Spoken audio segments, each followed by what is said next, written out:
ragga xubinta ilaahay u abuuray horta waa muruqaasina waa shaandho sida maxaan ku idhaahdaa isbuunyadan firaashyadeenoo kale haddii biyo la saaro soo biyaha ma nuugaan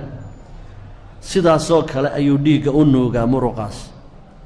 waa isbuunyo oo kale waxaanuu ku shaqeeyaana waa dhiig maaha neef iyo hawo toona dhiig buu ku shaqeeyaa dhiiggaasi inuu ku soo dhaco xubinta taranka oo ragga iyo xubinta taranka dumarka qaybta kintirka ay yidhaahdaan isna dhiig baa ku soo dhaca marka uu dhiigga ku soo dhacayo dareenka ugu horeeya ama indhaha gudbinaya ama maqaarka gudbinaya ama xasuustaa gudbinaysa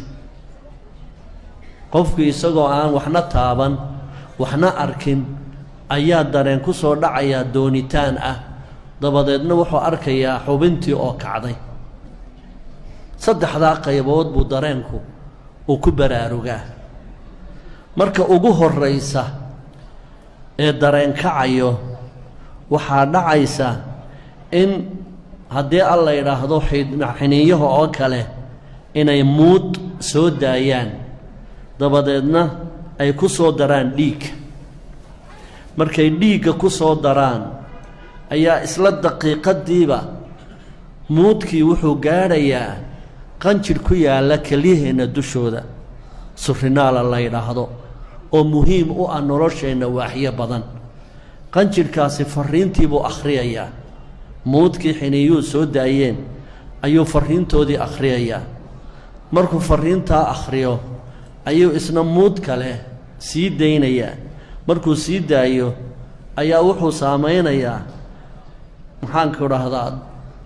haraggan madaxeenna ku jira dabadeedna wuxuu ku furayaa waxaad koronto moodo oo dareenkii madaxa kicinaya markuu dareenka madaxu kaco ayaa dabadeedna waxaa dhacaysa qanjirkaa la yidhaahdo pituitary galaanka oo boqorka qanjidhada oo dhan ayaa isna farriintii gaadhaysa markay qanjirkaa farriintu gaadho ayuu isna muud buu sii daynayaa muudkaa markuu sii daayo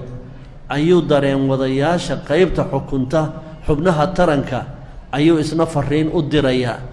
wuxuu leeyahay albaabadii ay dhiiggu ka gelayeen xubnaha taranka ha la furo marka la furo amar haddana wuxuu siinayaa wadnaha uu leeyahay